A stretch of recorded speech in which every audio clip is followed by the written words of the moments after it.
إن الحمد لله نحمده ونستعينه ونستغفره ونعوذ بالله من شرور أنفسنا ومن سيئات أعمالنا من يهده الله فلا مضل له ومن يضلل فلا هادي له وأشهد أن لا إله إلا الله وحده لا شريك له وأشهد أن محمدا عبده ورسوله يا أيها الذين آمنوا اتقوا الله حق تقاته ولا تموتن إلا وأنتم مسلمون يا أيها الناس اتقوا ربكم الذي خلقكم من نفس واحدة وخلق منها زوجها وبث منهما رجالا كثيرا ونساء واتقوا الله الذي تساءلون به والأرحام إن الله كان عليكم رقيبا يا أيها الذين آمنوا اتقوا الله وقولوا قولا سديدا يصلح لكم أعمالكم ويغفر لكم ذنوبكم ومن يطع الله ورسوله فقد فاز فوزا عظيما أما بعد فإن أصدق الكلام كلام الله وخير الهدي هدي محمد صلى الله عليه وسلم وشر الأمور محدثاتها وكل محدثة بدعة وكل بدعة ضلالة وكل ضلالة في النار أعوذ بالله من الشيطان الرجيم بسم الله الرحمن الرحيم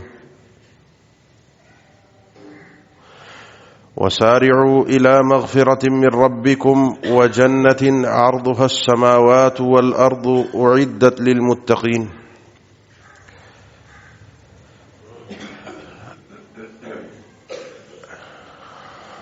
ایک پکا اور سچا مسلمان اپنے دل میں جنت کی تمنا اور خواہش ضرور رکھتا ہے، اور کہیں نہ کہیں اس کے دل میں یقین ہوتا ہے کہ اللہ کے حکم سے، اس کی رحمت سے میں ضرور جنت میں داخل ہوں گا۔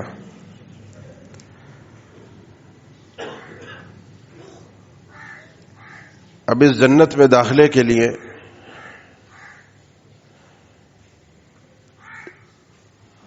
دو طرح کے انداز ہیں، دو طرح کے طریقے ہیں۔ ایک ہے جو اللہ کے قوانین کے حساب سے، اور ایک ہے جو اس کے فضل و رحمت کے حساب سے، خصوصیت کے حساب سے۔ یعنی جن لوگوں کے واسطے اور تعلقات ہوتے ہیں وہ پرچی سسٹم سے، اوپر سے سسٹم سے ہٹ کر اپنا کام کروا لیتے ہیں۔ یہ مثال صرف اس لیے ہے کہ آپ اس چیز کو سمجھیں کہ جس طرح ہم دنیا کے حریص ہیں، اس سے کئی گنا زیادہ ہمیں آخرت کی حرص ہونی چاہیے۔ اللہ کے نبی صلی اللہ علیہ وسلم فرماتے ہیں کل قیامت کے دن جب بعث ہوگا، لوگوں کو اٹھایا جائے گا۔ صحیح بخاری، صحیح مسلم، کئی کتب حدیث میں یہ حدیث تفصیل سے وارد ہوئی ہے، مختلف الفاظ مختلف کتب حدیث کے اندر موجود ہے، جس کا مجموعہ میں آپ کے سامنے پیش کر رہا ہوں۔ لوگوں کو اٹھایا جائے گا، میدان محشر ہوگا، ساری انسانیت اللہ کے سامنے کھڑی ہوگی، ساری انسانیت، اور قیامت کی ہولناکی، اس کی شدت اپنے عروج پر ہوگی۔ ہوگا کیا کسی کو سمجھ میں نہیں آ رہا۔ سورج اپنی آب و تاب کے ساتھ انسان کے قریب ہے، پسینوں میں انسان اپنے گناہوں کے حساب سے غرق ہے، کوئی اپنے حساب سے اللہ نے جو اس کو توفیق دی ان اعمال کی بدولت سائے کے اندر کھڑا ہے۔ کسی کا کوئی معاملہ ہے، کسی کا کوئی معاملہ ہے، لیکن کوئی سائے میں ہونے کے باوجود بھی، بغیر پسینے میں ہونے کے باوجود بھی گھبراہٹ کا شکار ضرور ہوگا، پریشان ضرور ہوگا، کیونکہ ہوگا کیا کسی کو سمجھ میں نہیں آئے گا۔ اس کیفیت میں انسانیت ماری ماری پھرے گی کہ ایک ہی التجا، ایک ہی سوال ہے، اللہ حساب و کتاب شروع کرے۔ اور بعض روایت کے الفاظ یہ کہ چاہے جہنم میں چلے جائیں لیکن اس جگہ سے ابھی نکلیں، بس یہ جگہ کھڑے رہنے کے قابل نہیں ہے۔ آدم علیہ السلام واقعہ آپ جانتے ہیں، حدیث آپ نے سنی، آدم علیہ السلام کے پاس جائیں گے، ابراہیم علیہ السلام کے پاس جائیں گے، موسیٰ علیہ السلام کے پاس جائیں گے، ایک ایک نبی کے پاس، اولو العزم پیغمبروں کے پاس، نوح علیہ السلام کے پاس، کہ اللہ سے گزارش کی جائے، آپ لوگوں نے اللہ سے بات کی ہے، اللہ کی طرف سے وحی آئی ہے، کہہ دیجئے اللہ سے کہ اللہ حساب و کتاب شروع کر دے۔ سب یہ کہیں گے کہ ہم بات نہیں کر سکتے۔ آدم علیہ السلام بھی اپنی خطا کا ذکر کریں گے، ابراہیم علیہ السلام بھی اپنی چند باتوں کا ذکر کریں گے، موسیٰ علیہ السلام بھی عذر پیش کریں گے کہ میں بات نہیں کر سکتا، ان ربنا قد غضب اليوم غضبا لم يغضب مثله قط ولن يغضب بعده مثله۔ آج پروردگار ایسے غضب میں ہے کہ نہ تو آج سے پہلے کبھی ایسا غضب رہا ہے اور نہ آج کے بعد کبھی ایسا غضب ہوگا۔ ہم سے غلطیاں، خطائیں، کوئی اونچ نیچ، کسی کا کوئی معاملہ وہ اپنا سامنے رکھیں گے، جو خطائیں اللہ نے معاف کر دی ہیں، جو ختم کر دیے سلسلے، لیکن پوچھ سکتا ہے اللہ، میرے میں جرت نہیں ہے کہ میں اٹھ کر اللہ کو کہوں حساب کتاب شروع کر دیا جائے۔ آخر کار پہنچتے پہنچتے اللہ کے نبی صلی اللہ علیہ وسلم کے پاس جب آئیں گے، آپ صلی اللہ علیہ وسلم فرمائیں گے انا لہا، یہ وہ شفاعت عظمیٰ ہے، یہ بڑی سفارش جو ہے اللہ نے یہ حق مجھے ہی دیا ہے، لیکن اس سفارش کے لیے بھی ڈائریکٹ بات نہیں ہوگی۔ اللہ کے نبی صلی اللہ علیہ وسلم فرماتے ہیں میں سجدے میں گر جاؤں گا اور وہ تعریفی کلمات اللہ تعالیٰ کے لیے ادا کروں گا، وہ تسبیحات، وہ تعظیم کے الفاظ ہوں گے جو آج تک نہ مجھے سکھائے گئے، نہ بتائے گئے، نہ کسی نے ادا کیے۔ اس انداز میں اللہ کی تعریف ہوگی، اور تعریف ہوتے ہوتے ہوتے ہوتے ہوتے ہوتے اس کے بعد اللہ کی طرف سے اذن آئے گا، یا محمد صلی اللہ علیہ وسلم، اے محمد سر اٹھائیے، ارفع رأسک سل توتا، سر اٹھائیے، اب بات کیجئے، کیا کہنا چاہتے ہیں؟ جو آپ کہیں گے آپ کی سفارش کو قبول کیا جائے گا۔ یہاں سفارش ہوگی، روایات میں تفصیل ہے، الگ روایات میں، کہ لوگوں کا حساب و کتاب شروع کیا جائے، لوگوں سے سوال جواب ہو، انہوں نے دنیا میں کیا کیا، جس کے لیے جنت، جس کے لیے جہنم، یہ فیصلے ہو جائے۔ اس حدیث کے بعد ایک اور حدیث ہے، اور اللہ کے نبی صلی اللہ علیہ وسلم نے اس حدیث کو ایک مجمع میں صحابہ کے پیش کیا، اور پیش کرتے ہوئے آپ نے فرمایا کہ اللہ تعالیٰ نے میرے لیے ساری امتوں کو ان کے انداز کو اور اسلوب کو دکھایا، کل قیامت کے دن ان کے کیا معاملات ہوں گے۔ کچھ انبیاء ہوں گے، ان کے ساتھ ایک بڑی جماعت ہوگی، کچھ ہوں گے ان کے ساتھ 10 لوگ ہوں گے، کچھ ہوں گے ان کے ساتھ 5 ہوں گے، کچھ ہوں گے کوئی نبی ہوگا اس کے ساتھ 2 لوگ، کوئی ایک، اور کوئی نبی ایسا ہوگا جو اکیلا ہی ہوگا، کوئی تابع دار نہیں ہوگا۔ فرمایا کہ اس تناظر کے اندر، اسی منظر کے اندر مجھے ایک بڑا جمگھٹا نظر آئے گا، میں سمجھوں گا یہ میری امت ہے۔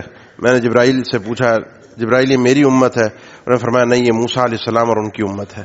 پھر اچانک مجھے ایک اور اس سے بڑا سواد اعظم دکھایا جائے گا، جن سروں نے اور جس وجود نے افق اور آسمان کو ڈھانپ لیا ہوگا، لوگ ہی لوگ، لوگ ہی لوگ، اور کہا جائے گا یہ آپ کی امت ہے۔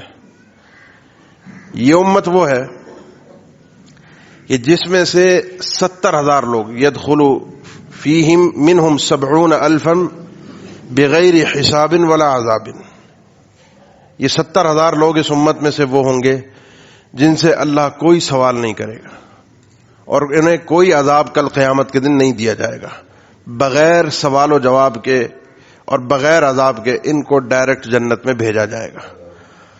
اور یہ وہ لوگ ہوں گے، ان اول زمرۃ یدخلون الجنہ، یہ وہ پہلا جو جماعت ہوگی، پہلا جو گروہ ہوگا جو جنت میں داخل ہوگا۔ آپ صلی اللہ علیہ وسلم نے ارشاد فرمایا یہ ایسے روشن اور چمکدار چہرے کے ساتھ جنت میں داخل ہوں گے جیسے 14ویں کا چاند پوری آب و تاب کے ساتھ چمک رہا ہوتا ہے۔ یہ بھی صحیح مسلم کی حدیث ہے۔ ان کو خصوصیت کے ساتھ جنت میں بھیجا جائے گا۔ یہ ہے وہ منظر جو میں آپ کو کہہ رہا تھا کہ خصوصیت، اسپیشلٹی، یہ الگ سے ان کو جنت میں کوئی سوال نہیں ہوگا دنیا میں کیا کیا، بغیر حساب ولا عذاب۔ یہ کہہ کر آپ صلی اللہ علیہ وسلم چلے گئے۔ اب سوال یہ پیدا ہوتا ہے یہ لوگ ہوں گے کون؟ صحابہ نے سوچنا شروع کیا، کیونکہ ان کی سوچ یہ ہے کہ ہم نے بننا ہے۔ یہ لوگ ہوں گے کون؟ ان کی صفات کیا ہیں؟ کیا مجھے یہ اعزاز مل سکتا ہے کہ اللہ مجھ سے کوئی سوال نہ کرے اور مجھے ایسے جنت میں بھیج دیا جائے؟ کسی نے کہا یہ وہ لوگ ہیں جو اللہ کے نبی صلی اللہ علیہ وسلم کے صحابی ہیں۔ کسی نے کہا نہیں، صحابہ میں تو کچھ ایسے ہیں جنہوں نے دور جاہلیت بھی گزاری ہے، وہاں ان کے کچھ کھاتے ہیں، اگرچہ اللہ نے معاف کر دیے ہیں، لیکن سب بات ہو رہی ہے بغیر حساب و کتاب کی۔ تو شاید یہ وہ لوگ ہوں گے جو اسلام پر ہی پیدا ہوئے، پیدائشی مسلمان اور پکے مسلمان، اور رہے بھی صحابی، اپنی اپنی آرا تھیں صحابہ کی کہ یہ وہ لوگ ہوں، شاید یہ وہ لوگ ہوں. کوشش کیا تھی کہ ان لوگوں کا پتہ چل جائے یہ ہوں گے کون. آپ صلی اللہ علیہ وسلم تشریف لائے، پوچھا کیا گفتگو ہو رہی ہے، انہوں نے بتایا یہ بات ہے. آپ صلی اللہ علیہ وسلم نے مشہور الفاظ ہیں جو آپ سنتے رہتے ہیں، فرمایا یہ وہ لوگ ہیں جن کی صفات یہ ہیں، ہوں گے مسلمان، ہوں گے کلمہ گو، ہوں گے مومن. ہم الذین لا یسرقون ولا یکتبون ولا یتطیرون وهم علی ربهم یتوکلون. خصوصیت اگر وہاں چاہیے تو یہاں خصوصی کام کرنے پڑیں گے. یہاں اگر عام لوگوں کی طرح زندگی گزاری تو وہاں بھی حساب و کتاب اسی طریقے سے ہوگا. عام اور خاص کا فرق کیا ہے؟ وہاں خصوصیت چاہیے تو یہاں خصوصیت ہونی چاہیے. وہ خصوصیت یہ ہم الذین لا یسترقون، وہ استرقاء نہیں کرتے. استرقاء کسی کو یہ کہنا کہ مجھ پر دم کر دو، وہ نہیں کرتے، حالانکہ جائز ہے، کہیں حرام نہیں ہے. وہ دم کرنا بھی جس میں شرک نہ ہو وہ بھی جائز ہے.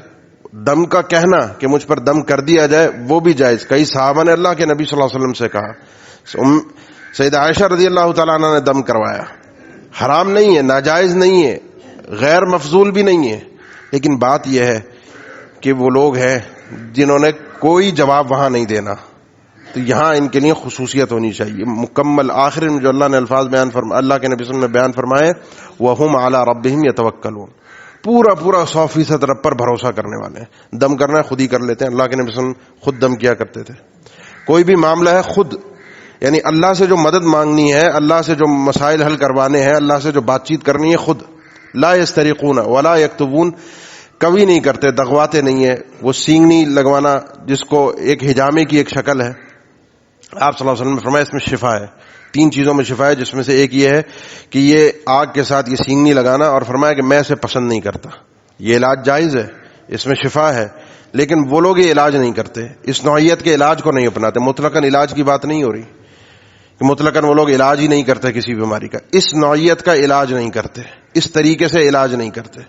ولا یتطیرون، اور بدشگونی نہیں لیتے، نہ کسی کو دیکھ کر اور نہ کوئی بات سن کر. ان کے ذہن میں بدشگونی کا یہ سوچ اور محور ہے ہی نہیں، عقیدہ ہے ہی نہیں کہ کسی کو منحوس سمجھنا، کسی دن کو، کسی وقت کو، کسی انداز کو، کسی انسان کو، کسی نمبر کو، کسی فہرست کو، کسی بھی چیز کو منحوس نہیں سمجھتے، کیونکہ کسی چیز میں خود سے نحوست اور اچھائی ہوتی نہیں ہے. جو بھی چیز ہے وہ رب کی طرف سے عطا کرتا ہے. یہ اپنے رب پر 100% بھروسہ کرنے والے ہیں. پریشانیوں میں اللہ ان کو آزماتا بھی خوب ہے، کیونکہ یہ خصوصی لوگ ہیں. ان میں انبیاء کی اگر بات کی جائے، سب سے زیادہ اللہ نے آزمائشیں انبیاء کو دی ہیں. ان آزمائشوں میں وہ ایک لمحے کے لیے بھی گھبرائے نہیں ہیں، پریشان نہیں ہوئے. بس آخری جب اینڈ ہو جاتا ہے آزمائش کا، یعنی جب بس ہونے لگتی ہے، تو بس اتنی زبان سے ان کے نکلتا ہے متى نصر اللہ، اللہ کی مدد کب آئے گی. آئے گی، یقین ہے 100%. یہ ہے بھروسہ اللہ پر.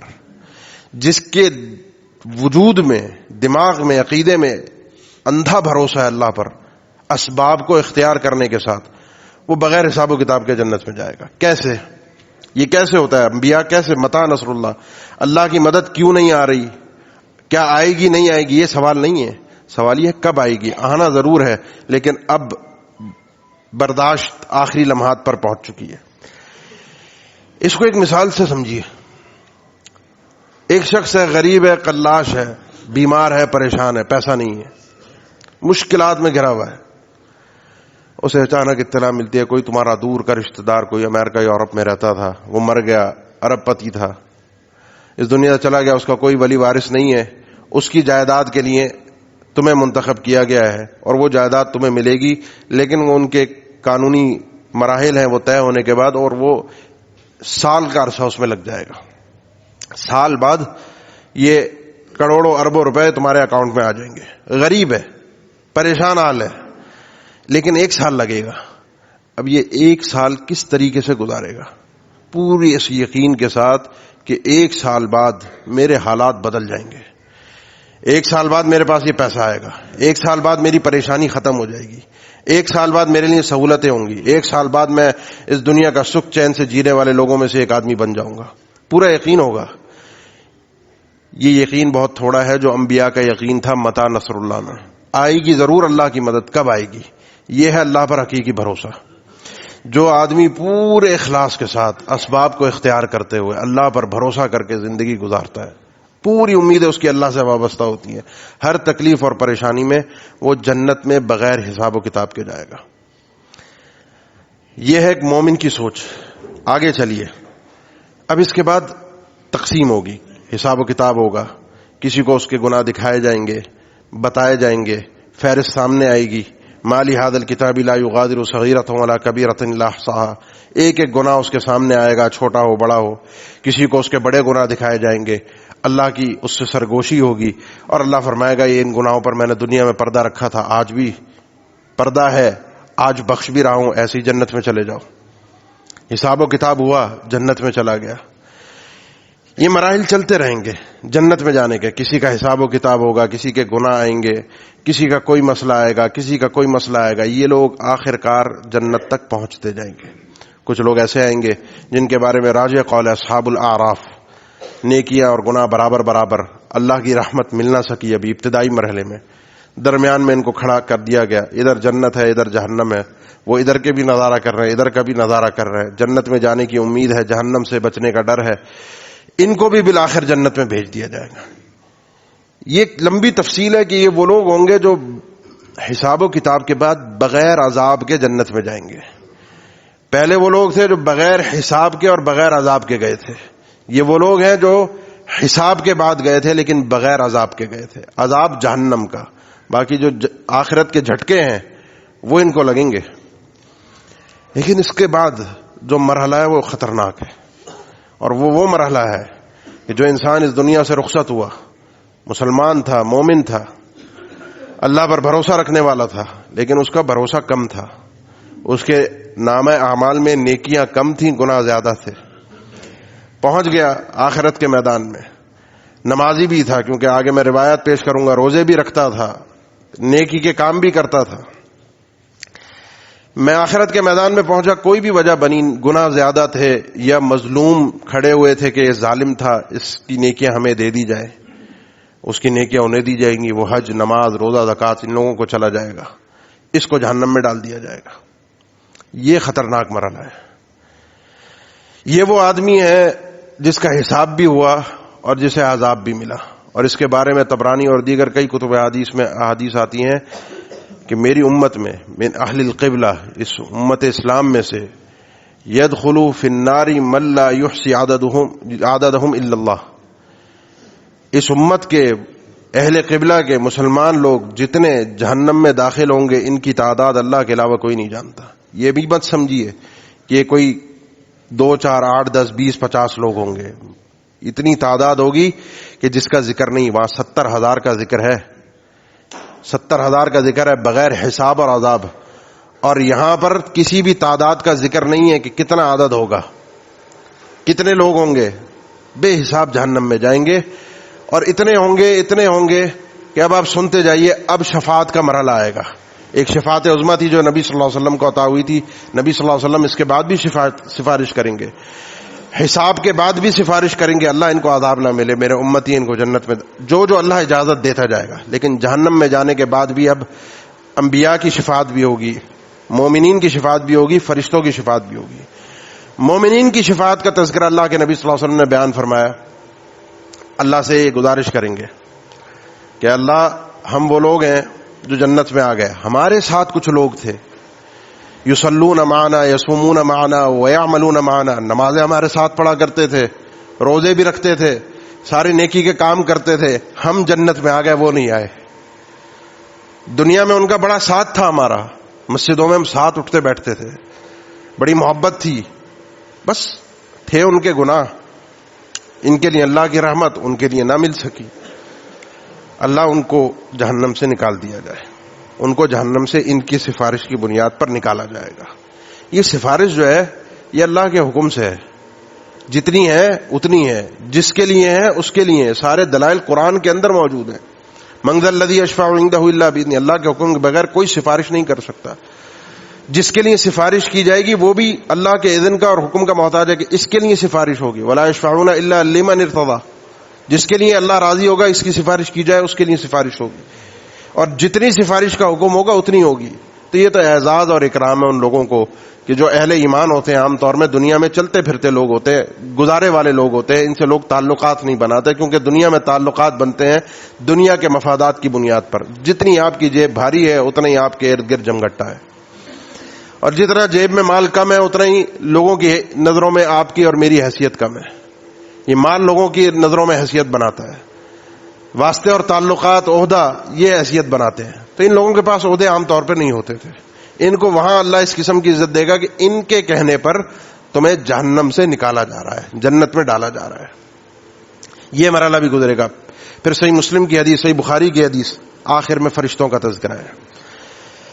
فرشتوں کو حکم دیا جائے گا جاؤ جہنم سے اہل ایمان کو نکالو، اور اس میں حدیث کے الفاظ ہیں بڑے قابل غور الفاظ ہیں. فرشتے چن چن کر ان لوگوں کو نکالیں گے جن کے اوپر سجدوں کے نشانات ہوں گے. صحیح بخاری کی حدیث ہے.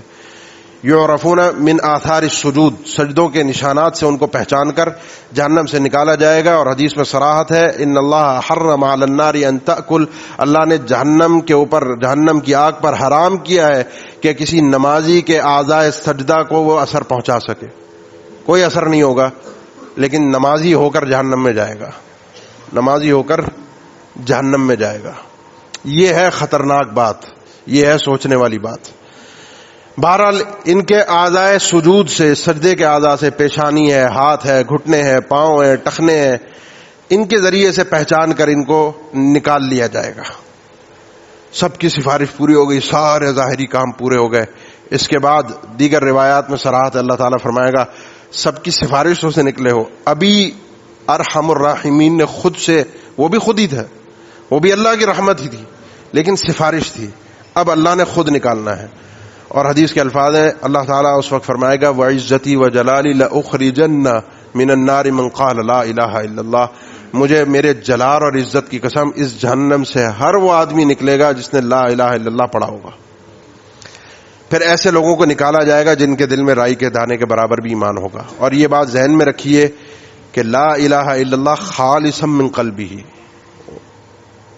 یہ جتنی روایات کے اندر شروط ہیں، دل کی نیت کے ساتھ، اخلاص کے ساتھ، پورے سچے ایمان کے ساتھ، وثوق کے ساتھ، اللہ پر بھروسہ اس کے اندر ہے لیکن کمزور ہے، اعتماد ہے کمزور ہے، مانگتا صرف اللہ سے ہے لیکن گناہ بہت زیادہ تھے، کھاتا بڑا لمبا تھا، پہنچ گیا تھا جہنم میں. اللہ کو پتا تھا یہ مومن ہے، اس نے زبان سے اقرار بھی کیا تھا.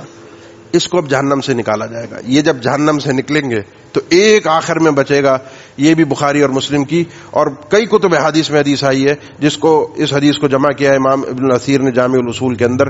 اب اس کی تفصیل ہے. وہ آخری آدمی جو جہنم سے نکلے گا، سیدنا عبداللہ ابن مسعود اس کے راوی ہیں، مختلف موقعوں پر انہوں نے حدیث بیان فرمائی اپنے شاگردوں کو، کہیں پر مختصر کیا، کہیں پر طویل کیا.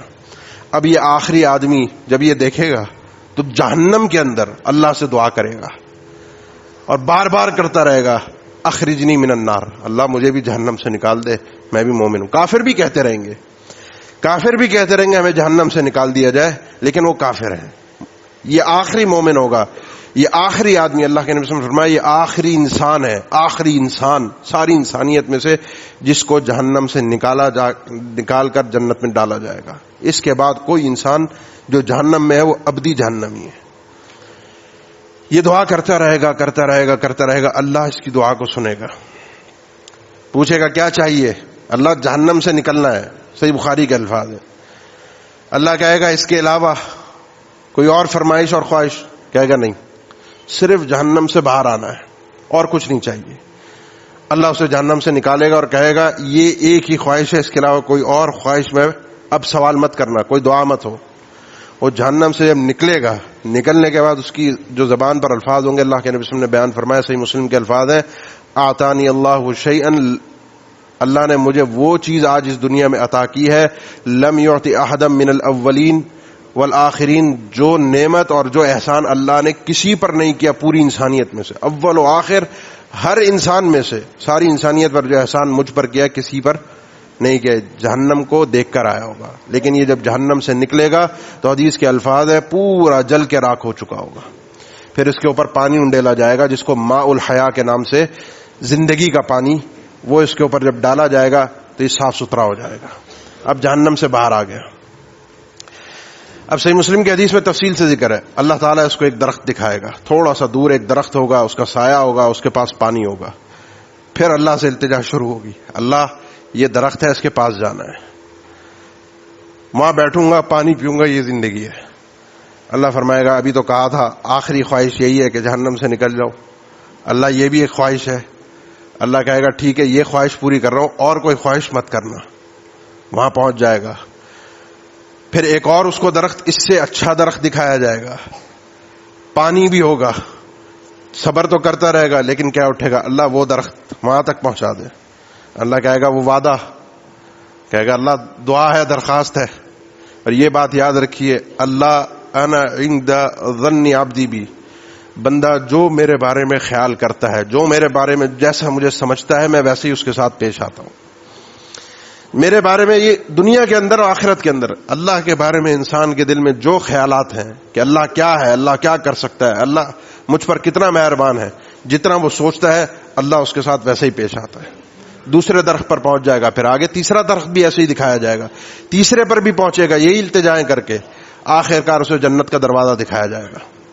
اللہ یہ جنت کے دروازے پر صرف پہنچنا چاہتا ہوں کہ وہاں سے جو ٹھنڈی ہوائیں ہیں وہ آئیں اور میں وہاں بیٹھ جاؤں. پھر وہی بات کہ ابھی تو کہا تھا آخری التجا ہے، پھر یہ ایک اور التجا، اللہ آخری التجا ہے، کہا اس کے بعد کوئی التجا نہیں ہوگی، کوئی دعا نہیں ہوگی، پہنچ جاؤ. پہنچ گیا. جنت کے دروازے پر بیٹھ کر، بخاری کے الفاظ ہیں صحیح بخاری میں سیدنا عبداللہ ابن مسعود کے کہ اس کو جنت کے مناظر دکھائے جائیں گے، اور صحیح مسلم میں انہی کے الفاظ ہیں اس کو جنتیوں کی آوازیں سنائی جائیں گی. جنت سے آوازیں آ رہی ہیں، جنت کے لوگوں کی، نعمتوں کی، مناظر دکھ رہے ہیں. اور صحیح مسلم کے الفاظ ہیں یہ آدمی جتنی دیر صبر کر سکتا ہے کرے گا، خاموش رہے گا، کچھ آئے گا نہیں دل میں، لیکن آخر کار بورڈ پڑے گا اللہ جنت میں داخلہ چاہیے، جنت میں داخل ہونا ہے. اللہ تعالیٰ فرمائے گا یہ ساری خواہشات، یہ ساری باتیں، اتنی التجائیں، یہ سب کچھ تم نے کہا تھا آخری چیز، چلو دیکھو جنت کتنی ہے. یہ تیسری روایت کے الفاظ جو صحیح مسلم میں، وہ سمجھے گا جنت بھر چکی ہے، جنت میں کوئی جگہ نہیں ہے، ساری انسانیت داخل ہو چکی، سب لوگ جا چکے، اب جنت میں جگہ کہاں بچی ہوگی. بہرحال تھوڑی بہت جگہ بھی مل جائے وہ بھی کافی ہے. اللہ کہے گا تمنا کرو کتنی جنت میں جگہ تمہیں چاہیے، خواہش کرتے جاؤ، تمہیں وہ جگہ میں دیتا جاؤں گا. وہ خواہش کرے گا اتنی، اللہ کہے گا اور کرو، اتنی اور کرو، اتنی اور کرو. آخرکار دو روایتوں کے الفاظ ہیں اس کی تمنا، اور دوسری روایت کے الفاظ ہیں کہ دنیا، اللہ تعالیٰ فرمائے گا جتنی دنیا کا رقبہ تھا، یہ دنیا اور اس جیسی 10 دنیا کے برابر مسافت، اور یا جتنی تو نے تمنا کی ہے اس جیسی 10 تیری تمناؤں کے برابر جگہ اور تجھے جنت میں دی جاتی ہے. اس کے بعد سن کے جھٹکا لگے گا، کہے گا اتستہزئ بی وانت رب العالمین، اللہ مجھ سے مذاق شایع نشان نہیں ہے، رب العالمین ہو کر مذاق نہیں، جنت بھر چکی ہے. رب لا تجعلنی اشقى خلقک، اللہ مجھے اپنے بندوں میں سب سے شقی اور بد نصیب مت بنا، جنت میں پہنچا دے، اتنی جنت چاہیے، مذاق نہیں، یہ مذاق جنت بھر چکی ہے. اس موقع پر عبداللہ ابن مسعود صحیح مسلم میں ہے ہنسے اور فرمایا جانتے ہو میں کیوں ہنستا ہوں؟ کیونکہ اس موقع پر اللہ کے نبی صلی اللہ علیہ وسلم یہ الفاظ بیان کرتے ہوئے ہنسے تھے، اور اللہ کے نبی صلی اللہ علیہ وسلم اس لیے ہنسے تھے کیونکہ یہ وہ موقع ہے جب یہ اس کے الفاظ اللہ تعالیٰ سنے گا تو اللہ تعالیٰ بھی اس موقع پر ہنسے گا اور اس کو کہے گا یہ مذاق نہیں ہے، میں وہ ہوں ولکنی علی ما اشاء قادر، جو میں چاہتا ہوں اس پر میں طاقت رکھتا ہوں. تیرے لیے جنت اتنی بڑی ہے جتنی دنیا، اور دنیا کے 10 گنا زیادہ تیرے لیے جنت ہے. یہ سب سے آخری آدمی اور ادنا منزلتن، سب سے کم ترین آدمی جس کو جنت میں جگہ ملے گی، سب سے کم ترین مقام ملے گا، سب سے کم ترین مقام اس انسان کو نصیب ہوگا.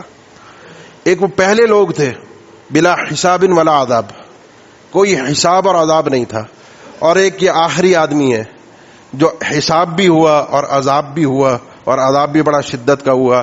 یہ مت سمجھیے کہ جہنم میں چلے جائیں گے، سہ لیں گے، ہو جائے گا، یہ تصورات انسان کو برباد کر دیتے ہیں. پہلی چیز انا عند ظن عبدی بی، اللہ کے بارے میں کیا گمان ہے. یہ اگر سوچا ہوا ہے چلے جائیں گے، سہ لیں گے، ہاں ٹھیک ہے دیکھ لیں گے، جنت میں تو پہنچ ہی جائیں گے عذاب سہ کر، تو یہ بات یاد رکھیے جیسا بندہ سوچتا ہے اللہ اس کے ساتھ پھر ویسا ہی معاملہ کرتا ہے.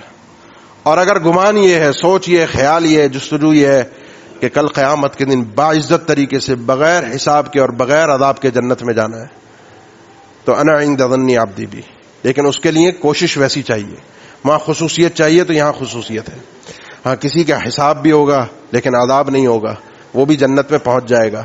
یہ وہ مراحل ہیں جن کے لیے ایک ہی جملہ فٹ آتا ہے وَسَارِعُوا إِلَىٰ مَغْفِرَةٍ مِّن رَّبِّكُمْ وَجَنَّةٍ عَرْضُهَا السَّمَاوَاتُ وَالْأَرْضُ أُعِدَّتْ لِلْمُتَّقِينَ.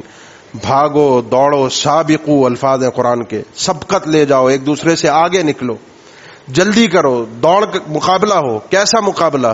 وہ مقابلہ جو ہم دنیا میں کرتے ہیں ایک دوسرے سے کاروبار میں. میرا ایک کاروبار ہے، وہی کاروبار کسی دوسرے کا ہے، ایک کمپٹیشن ہوتا ہے کہ یہ مجھ سے آگے نکل جائے گا، میں نئی سے نئی چیز لاؤں، میرا نئی سے نیا آئیڈیا ہو، میرا نئے سے نیا کام ہو، میرے پاس نئے سے نیا مال ہو، میرا مال زیادہ بکے، مجھے زیادہ منافع ہو. ایک دوسرے سے آگے نکلنے کی حرص ہے. کسی رشتہ دار کے یہاں شادی ہوئی، اس نے اپنے شادی کے اندر 4 کھانے رکھے، فلاں نے شادی ہال میں شادی کی، فلاں نے یہ اس انداز میں اس نے شادی کی تقریبات میں سامان دیا، سامان لیا، میں اس سے بڑھ کر کروں گا، میں اس سے زیادہ دنیا کو دکھاؤں گا. فلانا آدمی اس کے پاس اتنی سواریاں ہیں، اتنی گاڑیاں ہیں، میرے پاس اس سے زیادہ ہونی چاہیے، میں اس سے آگے بڑھ کے نکل کے دکھاؤں گا. اس کے پاس اتنی جائیداد ہے، میرے پاس اتنی جائیداد اس سے زیادہ ہونی چاہیے. وہ اپنے بچوں کے لیے اتنا کچھ چھوڑ کر جا رہا ہے، میں اس سے زیادہ چھوڑ کر جاؤں گا.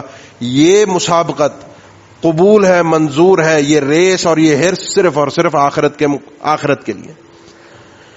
ایک دوسرے سے آگے بڑھ جاؤ، ایک دوسرے سے آگے نکلو، وہاں پر کوشش کرو. جیسے صحابہ نے سنا 70,000 بغیر حساب اور عذاب کے، فوراً دماغ میں کون ہوں گے؟ ہم وہ ہونے چاہیے، ہمیں کوشش کرنی چاہیے. اور ایک اٹھا ان میں سے، اس نے کہا اللہ کے نبی دعا فرمائیے ادعو اللہ ان یجعلنی منہم. عکاشہ تھے رضی اللہ تعالیٰ عنہ، اللہ مجھے ان 70,000 لوگوں میں سے بنائے، کوئی سوال نہ ہو، کوئی عذاب نہ ہو. فرمایا انت منہم. پھر ایک اور اٹھا، فرمایا نہیں، یہ سبقت لے گیا، جس نے پہلے بات کر لی ہے، اب دروازہ کھلا ہے، جس نے جانا ہے، جس نے بغیر حساب و کتاب کے پہنچنا ہے. لا یسترقون ولا یکتبون ولا یتطیرون وهم علی ربهم یتوکلون. اس انداز سے جب تک زندگی گزار کر نہیں آئے گا جنت میں نہیں جائے، بغیر حساب و کتاب کے نہیں جائے گا.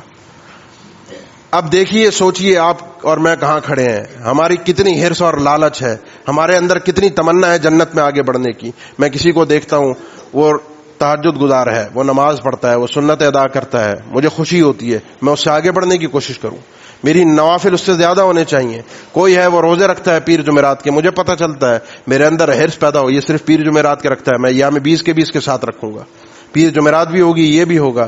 کوئی زکوٰۃ دیتا ہے، نفلی صدقات کرتا ہے، میرے دل میں حرص پیدا ہوتی ہے، اتنا دے رہا ہے، میں اس سے بڑھ کر دوں گا. یہ ساری مثالیں صحابہ کے اندر موجود ہیں. آخرت کمانے کے لیے دنیا بیچ ڈالتے تھے، دنیا کو فروخت کرتے تھے، دنیا کو دیتے تھے اللہ کی راہ میں، اپنے وقت کو، اپنی جان کو، اپنے مال کو، کہ آخرت میں پہل ہو جائے، آخرت میں آگے بڑھ جائے. کسی کو نیچے کرنا، کسی کو پیچھا کرنا مقصود نہیں، لیکن خود پہلے پہنچنا مقصود ہے، خود آگے نکلنا. کیونکہ اللہ نے کہا مسابقت ہونی چاہیے، جلدی ہونی چاہیے اس معاملے میں. اللہ کی مغفرت سے انسان پیچھے نہ رہ جائے، اس جنت سے باہر نہ رہ جائے جس جنت کی صرف چوڑائی آسمان و زمین کے برابر ہے. اس جنت سے انسان پیچھے نہ رہ جائے. ایک دوسرے سے آگے بڑھنے کی کوشش ہو، ایک دوسرے سے آگے بڑھنے کی حرص ہو. یہ عمرہ کرتا ہے، یہ حج کرتا ہے، میں اس سے زیادہ عمرے اور حج کروں، اللہ کی رضا کے لیے، دکھانے کے لیے نہیں. یہ دل میں جس انسان کی حرص پیدا ہو گئی، وہ انسان سمجھے کہ کامیاب ہے. گھر میں بہن بھائی ہوتے ہیں، ماں باپ کی خدمت کرتے ہیں. ایک بھائی یا ایک بہن کوئی بھی ماں باپ کی خدمت میں آگے ہے، میں اسے دیکھوں اور اس حرص میں اس سے آگے بڑھنے کی کوشش کروں. یہ اگر خدمت زیادہ کرتا ہے تو میں اس سے زیادہ کروں، یہ وقت دیتا ہے تو میں اس سے زیادہ دوں، اللہ کی رضا کے لیے.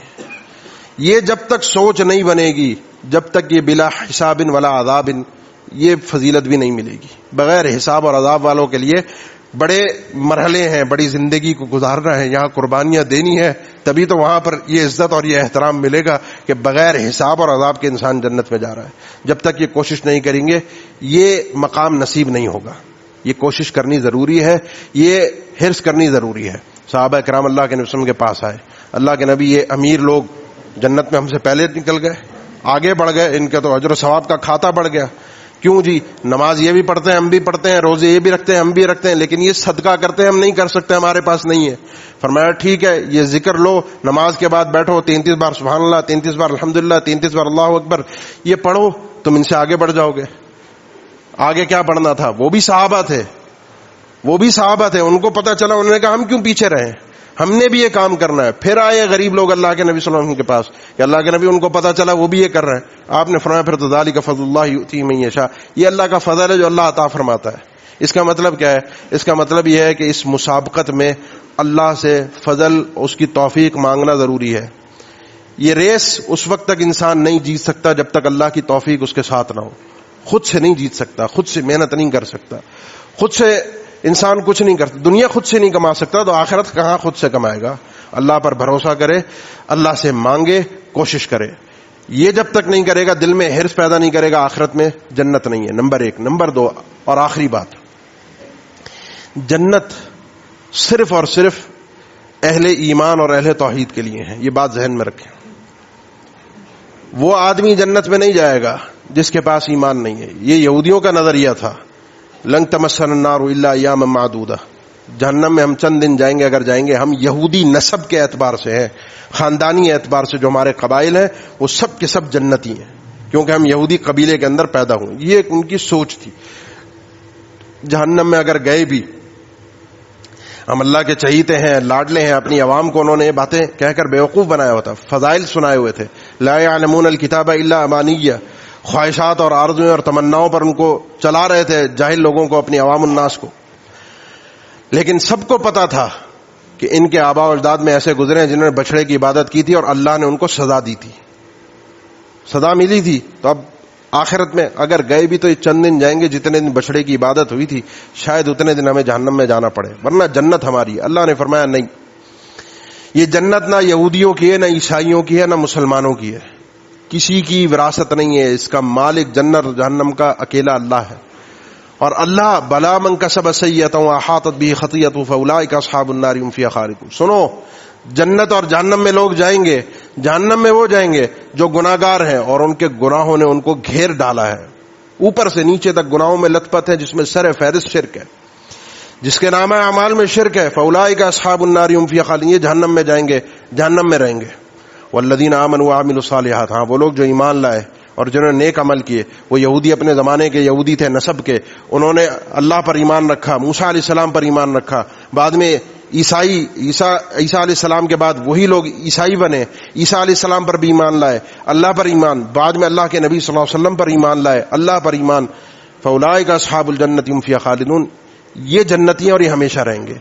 اہل ایمان کے بغیر جنت میں کوئی شخص نہیں جائے گا. جس نے لا الہ الا اللہ نہیں پڑھا ہوگا وہ جنت میں داخل نہیں ہو سکتا. یہ جنت کی چابی ہے، جنت کی کنجی ہے. جنت کا دروازہ کھلے گا، جنت کا تالا کھلے گا. جلدی کھولنا چاہتے ہیں تو فٹ چابی لے کر آئیے، جیسا کہ وہب بن منبہ سے کہا گیا تھا کہ کیا الیس مفتاح الجنت لا الہ الا اللہ، یہ لا الہ الا اللہ جنت کی چابی نہیں ہے؟ یعنی ایک شخص لا الہ الا اللہ پڑھ لے پھر اپنی مرضی کی زندگی گزارے. فرمایا بالکل چابی ہے، لیکن کبھی کوئی زندگی میں چابی ایسی دیکھی ہے کہ جس کے آگے دندان نہیں بنے ہوتے؟ الا ولہ اسنان، ہر ایک کے آگے ڈیزائن ہوتا ہے، وہ تالے کے اندر جا کر فٹ ہوتی ہے. فٹ بیٹھ گئی تو تالا کھلتا ہے، فٹ نہیں بیٹھی تو تالا، اور سادی چابی لے آیا تو کچھ بھی نہیں ہوگا، وہ تو داخل بھی نہیں ہوگی اندر. فرمایا یہ ہے معاملہ، یہ لا الہ الا اللہ لاؤ گے، باقی اعمال کر کے آؤ گے تو چابی آرام سے فٹ ہوگی، دروازہ آسانی کے ساتھ کھلے گا. توحید کے بغیر جنت میں اور جتنی مضبوط توحید ہے، یہ توکل وعلی ربہم یتوکلون، یہ صرف اور صرف توحید ہے. یہ چاروں چیزیں، ہم الذین لا یسترقون ولا یکتمون ولا یتطیرون وهم علی ربہم، چاروں چیزوں کے اندر صرف اور صرف اللہ پر کامل اعتماد اور بھروسہ ہے.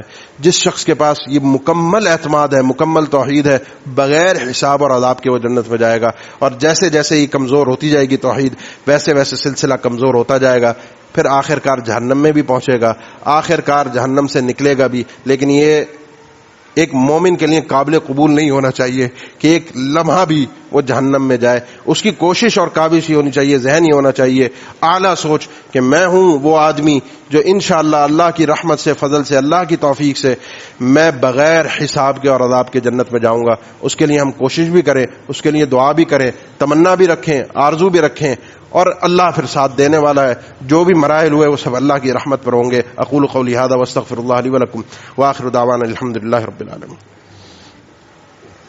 الحمد للہ علی احسانہ والشکر لہ علی توفیقہ وامتنانہ واشہد ان لا الہ الا اللہ وحدہ لا شریک لہ تعظیما لشأنہ واشہد ان محمدا عبدہ ورسولہ الداعی الی رضوانہ صلی اللہ علیہ وعلی آلہ واصحابہ واخوانہ وسلم تسلیما کثیرا. اما بعد، جنت میں انسان بغیر حساب اور عذاب کے پہنچ جائے اور اس جنت میں بھی اعلیٰ سے اعلیٰ جنت کی کوشش کرے، یہ دوسرا مرحلہ ہے کہ جنت میں سب سے اونچا مقام جو مقام محمود ہے وہ تو اللہ کے نبی صلی اللہ علیہ وسلم کے لیے ہے، مقام وسیلہ۔